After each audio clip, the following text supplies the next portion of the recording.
Hello everybody, my name is FlameStage, and today I will be doing an overview of all of the Halloween events from the games that I've been playing. Halloween is my favorite of the usual holidays, so I figured I'd share my thoughts on how enjoyable I found each game's event. I will be covering the festivities for Final Fantasy XIV, Guild Wars 2, Destiny 2, and both of the RuneScapes. I want to mention that I understand from a development perspective, it is hard to justify using resources on something that is only going to be around for a few weeks at most. And as a result, I won't be too harsh on the smaller events just because they are smaller events. The key point, though, is that it is going to be on how much I enjoyed the event overall. Destiny. First off, it is Final Fantasy XIV. This is the second All Saints Wake we get this year because last year's event got delayed to February. Anyway, the Continental Circus is up to their usual stuff and you need to stop them. This event is a fairly short story quest and it is mostly dialogue driven. After completing the event, you do get a neat new outfit, and if you want to, you can repeat the initial stage where you disguise yourself to get some more rewards, again, if you want to. You also gain the ability to buy wisps in a cage if you want to use those in your house. And then finally, the ability to transform into notable story NPCs continues as well this year. Overall, this is a fairly solid event. The event doesn't take too long if all you care about is the glamour reward, but there are some other activities you can do for fun if you want to, again, the repeatable quest or, committing identity theft. Finally, I should mention that the rewards from previous events are available on the Mog Station for purchase if you want those. I would give this event an overall score of pretty alright. It is new and we do get some additional lore about the Continental Circus and the Legend of the Great Gourd, which also ties neatly into the Void and stuff we're getting in the main story. However, it's not a lot of new stuff to do, but it also doesn't outstay its welcome. Up next is Guild Wars 2, where our glorious monarch King Thorn returns with his usual festivities. The rewards include a new glove skin from the annual Rituals achievement, as well as the chained weapon set, and some new Halloween weapons from the trick-or-treat bags, plus some additional Guild Hall decorations. Guild Wars 2 features a ton of spooky activities. Off the top of my head, I can list the Mad King's Labyrinth, the Clock Tower Jumping Puzzle, Lunatic Inquisition, some MOBA game I can never figure out how to play properly, Mount Races, the Ascent to Madness mini-dungeon, a scavenger hunt for the Mad Memories backpiece, and a mini-quest type thing where you can figure out what happened to Joko after his last appearance in the living world. The annual Ritual achievement will take you through most of the event. There are a total of 10 achievements to complete, and it can be summarized as just play various parts of the event, such as defeating the Labyrinth bosses, or complete the jumping puzzle, or run the raceway. I will note that some of these things are on a real-world timer, so you might need to plan around those. However, I will also mention that there's a total of 10 achievements, but you will get all the rewards once you complete 9 of those, so you can choose to skip one of them.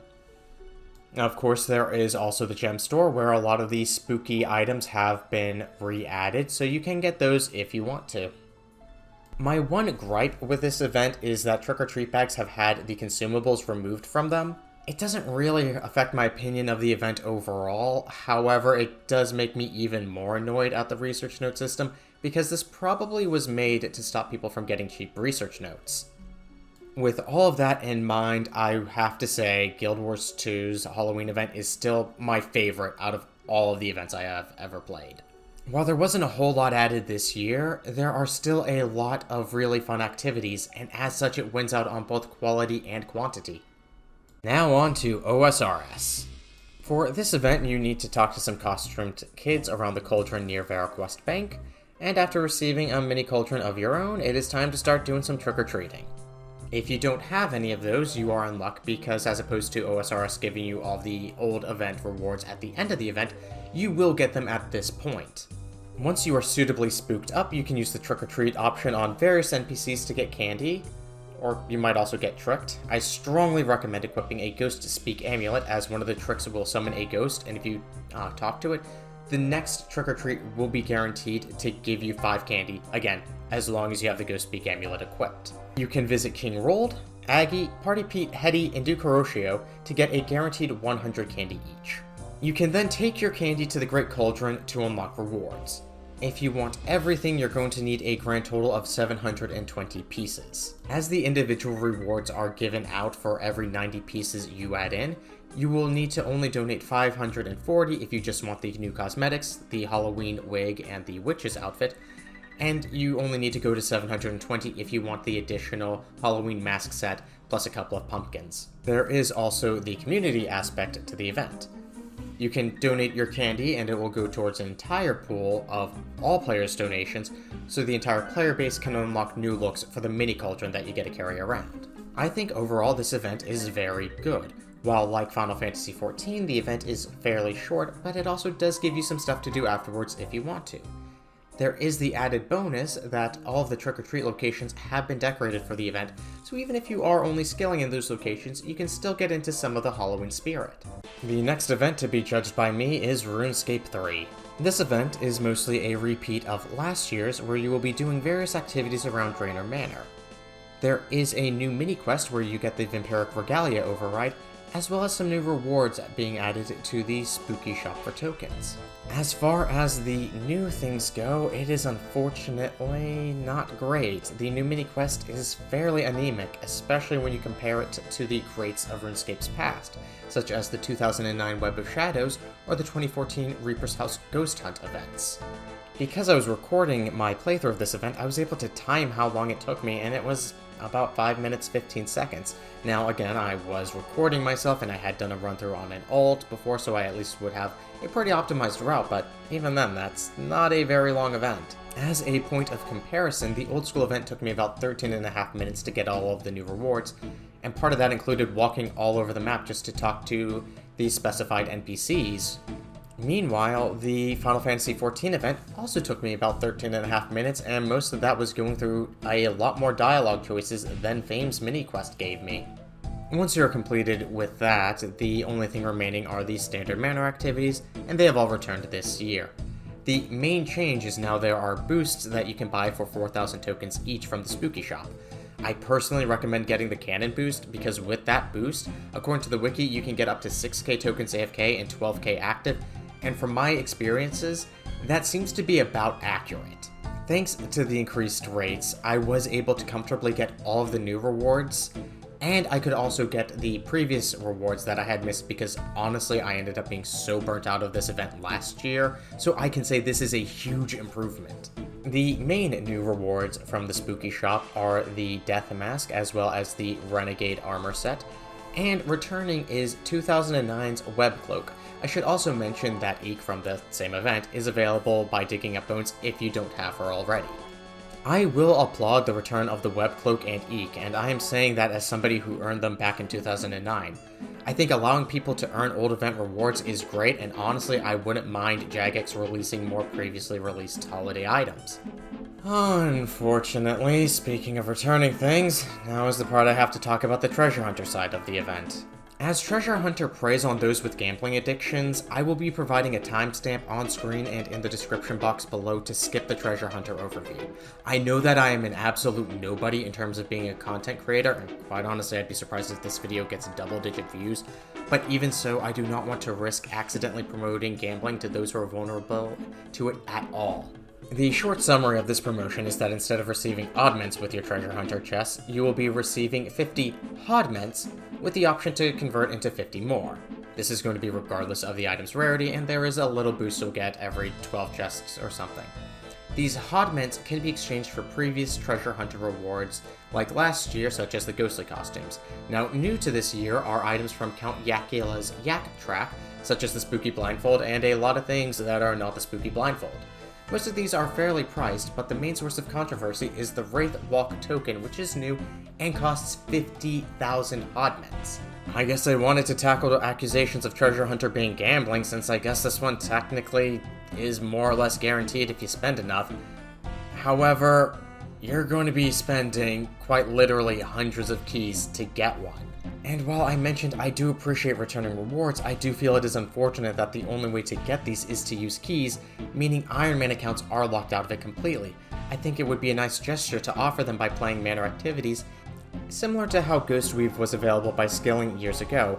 However, when rewards are costing of upwards of 50,000, unfortunately I think that would only feed anger towards people being tired of grinding out the manor events. This is easily the most controversial out of all of the Halloween events I have played. Looking at just the Manor events on their own, no treasure hunter, this event is pretty mediocre. While I do understand why they made the switch to the new format, that doesn't help the fact that the activities are just boring to play, and while the boosts do help, that only mitigates the time it takes grinding here. It doesn't really add anything fun to do. Once you factor in Treasure Hunter, I would say the event is just bad purely because of how heavily Jagex has been trying to push monetization in RuneScape. Oh well, at least that's surely keeping the sub feed down. Oh wait. Finally, we have Destiny 2. For Festival of the Lost, you will be wearing a mask and run through the various activities of the game to gather spectral pages. Once you have enough of those, at least 15, you're going to want to run the Haunted Sector playlist, where you will be standing in summoning circles to summon Headless Ones so you can beat them up for candy. After defeating 10 of those, you will be waiting for time to run out, at which point a boss will spawn. At 2/3 and 1/3 health, the boss will gain an invulnerability shield, and you will need to summon more Headless Ones. However, these will drop pumpkins that you can throw at the shield to break it, and then resume the damage phase. After damaging the boss, some of your spectral pages will turn into manifested pages, and you'll also be getting a lot of loot. You can then turn those pages in to get some lore books that are going to be needed to advance some triumphs. Finally, I should mention that some characters will be commenting on the mysterious mystery of the Headless One, and this year we do have some newer characters such as Ido and the Drifter chipping in. The main new addition for this year is the new sniper rifle, as well as the title Ghost Rider, which is going to require you to complete 16 triumphs to get the title itself, but 20 if you want to get it gilded. The triumphs that are going to take you the longest are probably the ones for completing all of the lore entries, as well as doing 35 haunted sectors, and then finally all the candy you're going to need to gather. As for my thoughts, unfortunately I personally found Festival of the Lost to be extremely frustrating before I could even really begin. I was affected by a bug that would cause the haunted sectors to not give me any manifested pages. This meant I was soft-locked from the tutorial quest, which locked me out of the triumphs on the very first day. While this was fixed, and I could potentially get over a bad first impression, the event is not helped by inheriting several frustrations from other aspects of Destiny as a whole. To begin, the whole get currency from various activities just so you can play this other activity has more or less been the Destiny 2 experience in a nutshell for seasonal content, so I was already kinda tired of it before the event already began. Another issue is that for this event specifically, it is a repeat of last year's event, and while I did say I don't mind repeating events because of the realities of development, having a pain point carryover from last year, in this case the waiting around for the boss to spawn, only increases the frustration as it feels like feedback was ignored. Again, an issue that happens before the event even begins. Finally, there's just the fact that add all this together, the event is painfully tedious to complete and has easily taken up the most time that I've been dedicating towards any one Halloween event, and I'm still not really halfway done. There is also the microtransaction portion of the event, specifically the things added to Eververse, which is more or less usual, but also the event pass that they are really trying to push. This is going to sound extremely nitpicky, but I absolutely despise the event pass page just because of the UI alone. Only being able to see 4 triumphs per page when there are a grand total of 20, and I think on that page actually 21 because it includes getting the title in its entirety, is just frustrating to navigate. And even then, when you look at the ticket items, there's not even space for all of them, so I end up feeling bad for the one that gets left out on its own. While fixing the UI probably isn't going to fix anybody's opinion of the event, I think it would be nice, but I think the big problem with this event is there is that heavy push for the pass, while the event itself is just extremely tedious and has several aspects that people are already sick of. And sadly, that's the best way I can summarize this event. Painfully tedious. With all of my thoughts on the individual events out of the way, I figured I'd just turn this into a top 5. In last place is RS3. The new mini-quest itself doesn't really add much, and while I do appreciate the boost to make the usual activities less annoying, it is only okay at best overall, and it has the excessiveness of that treasure hunter promotion bringing it down. In 4th place is Destiny 2 for being extremely tedious, and that's really all I can say on that. In the middle, we have Old School RuneScape. The event itself is nice enough to run once, and I appreciate it not trying to take up all of my time. In second place, we have Final Fantasy XIV. While, like Old School, the initial event does not take up too much time, and I do appreciate that, I will admit I am giving it the win over its point-and-click competitor, purely because I like how the areas you unlock after completing the quests are decorated more than I like the Old School decorations. Finally, in first place is Guild Wars 2. Like I mentioned earlier, the sheer quantity and quality of all of the activities to do during its event causes it to win out over its competitors. And that concludes my thoughts on all of the events that I actually had time to manage to do for Halloween this year.